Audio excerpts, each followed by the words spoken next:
In just a few days, the nation will cast their votes in an election that, as many other before it, has been declared the most significant in history. It will dramatically change our lives either for the worse or for the better, they say. The truth is that it won't. Everything will pretty much stay the same. The rhetoric filling our media outlets is a sign of deeply troubled nation in a profoundly conflict with itself.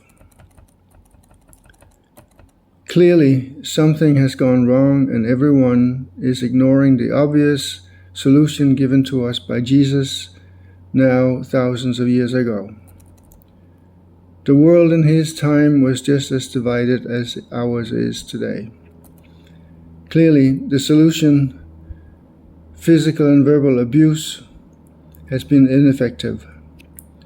So-called nonviolence protest has not fared much better, often only contributing to raising the volume of the verbal abuse. Jesus' solution is love. The birth of Jesus was good news that will cause great joy for all the people, the beloved Christmas story declares in Luke chapter 2, verse 10. Later, Jesus himself provides the details about how. Love the Lord your God with all your heart and with all your soul and with all your mind. This is the first and greatest commandment.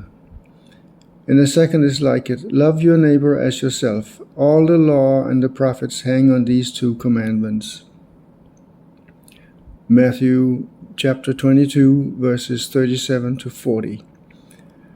Clearly, love occupies a central place in the teaching of Jesus. The intentions behind the law of Moses were nothing but good and valuable, but it fell short in the hands of flawed and selfish people, as frequently pointed out by the prophets. Love is what fixes it.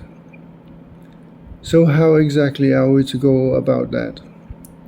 Loving one another means to be a blessing for everyone else at all times. Our very purpose for being is to enhance the lives of others. When enough people begin to do that, the sufferings in the world will begin to decrease.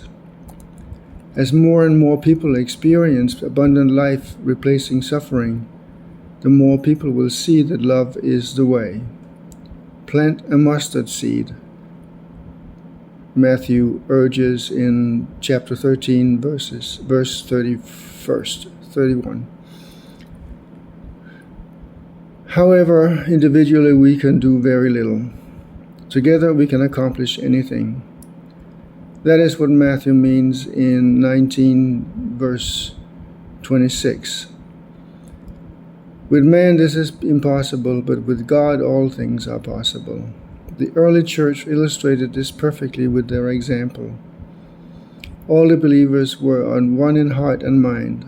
Acts 4, verse 32. Yes, go ahead, make that donation to your favorite charity, but realize that what is really needed is a radical transformation in the way we treat and relate to one another.